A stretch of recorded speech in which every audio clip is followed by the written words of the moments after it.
मी मागेही म्हटलं होतं 2019ला आम्ही कडवट शिवसैनिक आहोत आणि राहणारच आहोत।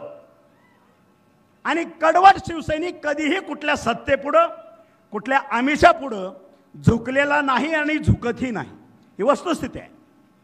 आणि म्हणून 2019ला सुद्धा अशाच पद्धतीचं माननीय उद्धव ठाकरेंनी तत्कालीन मुख्यमंत्री माझ्या हातात कंगण बांधल्याने सांगितलं, तानाजीराव ही लोकसभेची जागा धाराशिवची तुम्ही निवडून आणायची आहे, तुम्ही सांगेल तो उमेदवार, तुम्ही सांगेल ती गोष्ट, तुम्ही बांधल ते तोरण।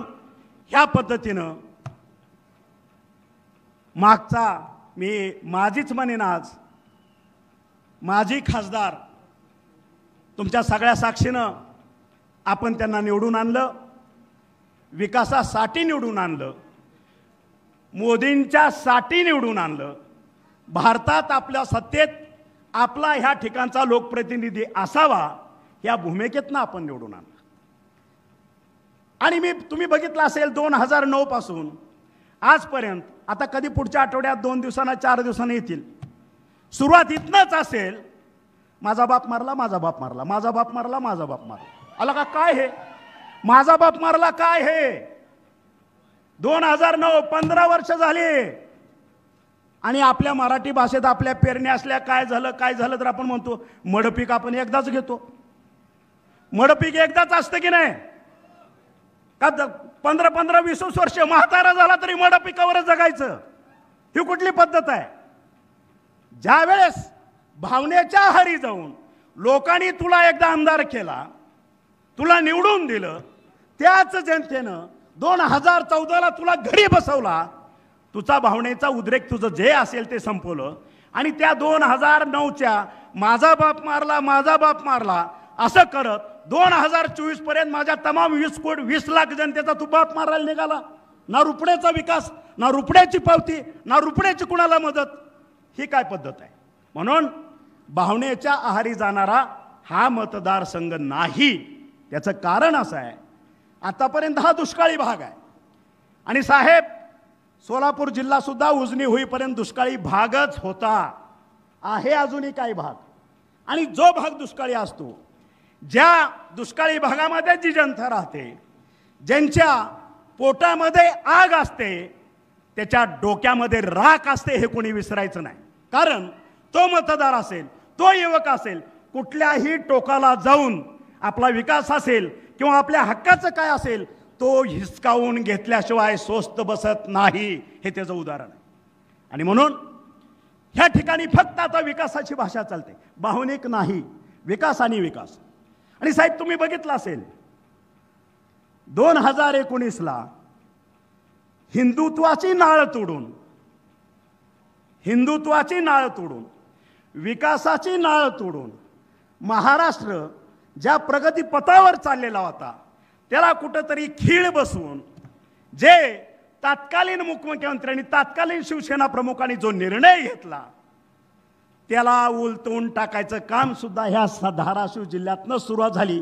त्याचे साक्षीदार आणि त्याचे मार्गदर्शक आपण आहात, हा संपूर्ण महाराष्ट्र जाणतो। सुरुवातीतून झाली, धाराशिव जिल्ह्यातनं सुरुवात झाली त्या गोष्टीची।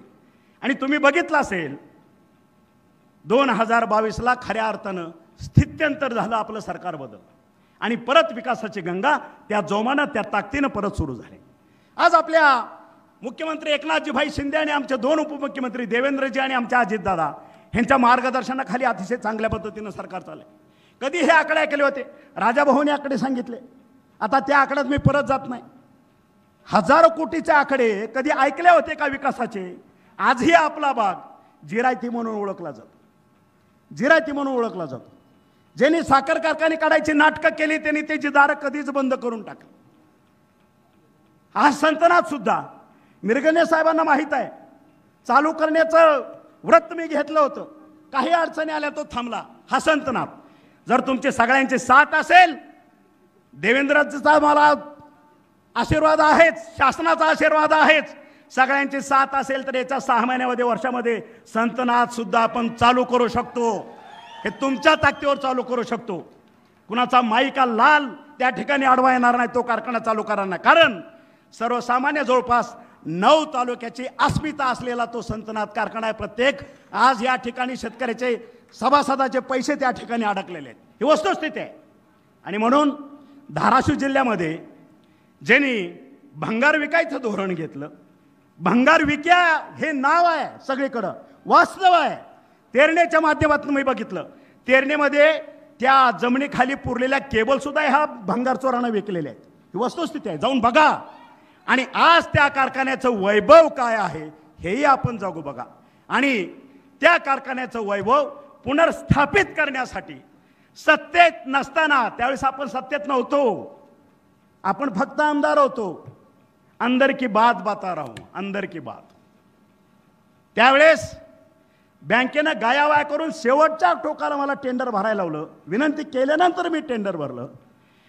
टेंडर भरल्यानंतर हे काळूबाळू लातूरच्या राजाकडे गेले, त्यांना त्याच्यात आड केलं आणि त्या ठिकाणी पाय घालून ते बंद पाडायचा कार्यक्रम केला. आणि त्यावेळेस सुद्धा विरोधात असताना सुद्धा आज पहिल्यांदा ह्या व्यासपीठावर नाव डिस्क्लोज करतोय मी. सह्याद्रीसारखं माझ्या पाठीमागं कोण उभा राहिला असेल तर महाराष्ट्राचे लाडके उपमुख्यमंत्री देवेंद्रजी फडणवीस साहेब. खऱ्या अर्थाने त्याने मला ताकद दिली. आणि 3-4 सत्तांतर झाल्यानंतर 2 ते 3 महिन्यामध्ये त्या कारखान्याचं पोझिशन त्यांनी स्वतःच्या हस्ते मला त्या ठिकाणी दिलं. ही विकासाची वाटचाल आहे. आणि ह्या ठिकाणी आपण कुठलाही विकासाच्या बाबतीत तडजोड करू नका, भावनिक व्हायचं काय कारण आहे. आणि साहेब देवेंद्रजी, मी तुम्हाला एक सांगू इच्छितो, ह्या बार्शीत माझे संस्कार ह्या बार्शीतले आहेत. 7वी ते 10वी सुलाक हायस्कूलला ह्या बार्शीला मी बोर्डिंगमध्ये शिकलेलो आहे. ह्या बार्शीचा गल्लीला गल्ली, पांडे चौक, अमुक चौक, ही गल्ली ती गल्ली, इथनं फिरलेला आहे हाफ चड्डीवरती. माझं आयुष्य इथनं सुरुवात झालेलं आहे. संस्कार ह्या बार्शीचे आहेत. इथला कानाकोपरा मला माहीत आहे.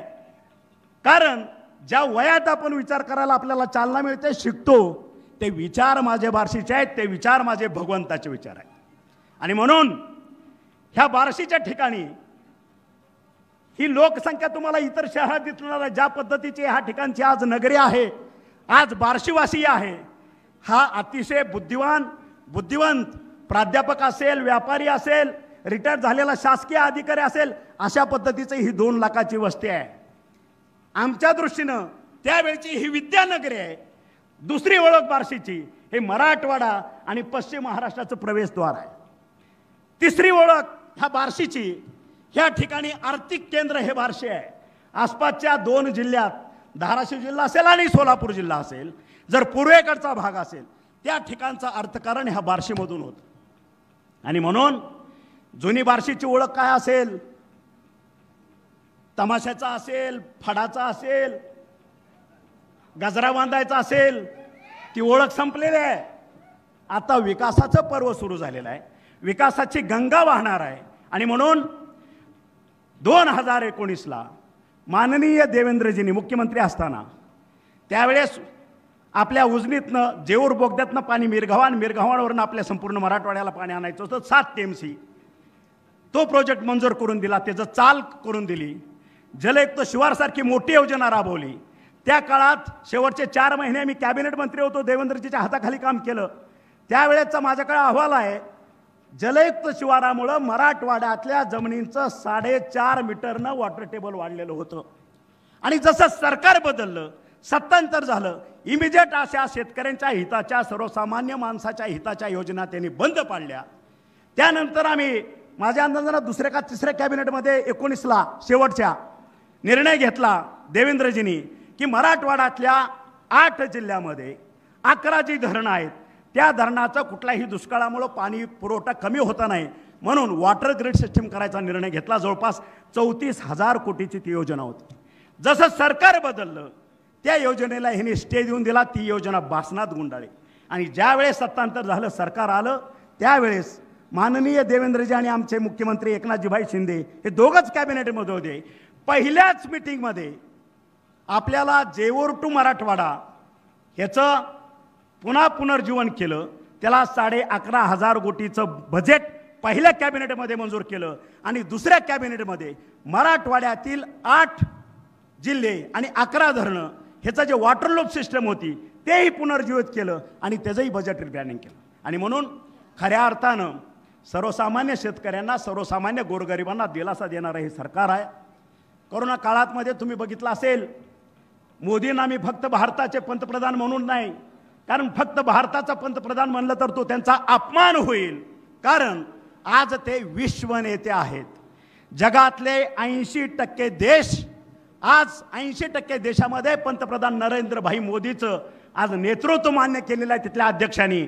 आणि म्हणून आपला नेता आपल्या भारतापुरता मर्यादित नाही, तर आपला नेता हा विश्व नेता आहे. आणि म्हणून विश्व नेत्याचं व्हिजन जर आपल्याला अस्तित्वात आणायचं असेल, ते जर पुढच्या 4 वर्षामध्ये आपल्याला जर खऱ्या अर्थानं गोरगरिबापर्यंत पोहोचवायचं असेल, तर ह्या वेळेस धाराशिव जिल्हा, धाराशिव लोकसभा मतदारसंघ ह्या ठिकाणचा उमेदवार हा आपल्या विचाराचा, मोदी साहेबांच्या विचाराचा असला पाहिजे. आणि म्हणून आपला एक आकडा त्या ठिकाणी असणं गरजेचं आहे.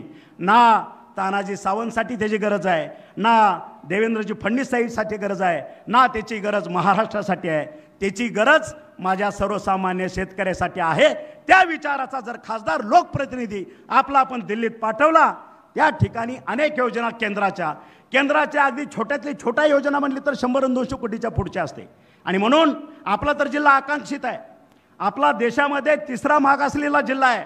आणि ह्या जिल्ह्याला जर पश्चिम महाराष्ट्रासारखं रूप द्यायचं असेल, तर आपल्याला मोदी साहेबांच्या विचाराचा खासदार देणं गरजेचं आहे.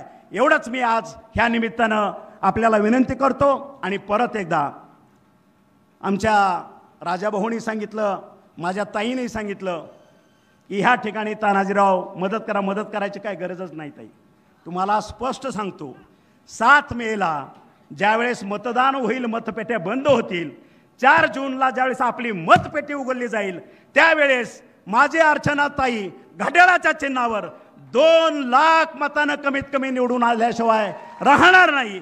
हेच मी आज वचन आणि आश्वासन माझ्या व्यासपीठाला आणि माझ्या जनतेला देतो. आणि मी माझे 2 शब्द संपवतो. जय हिंद, जय महाराष्ट्र.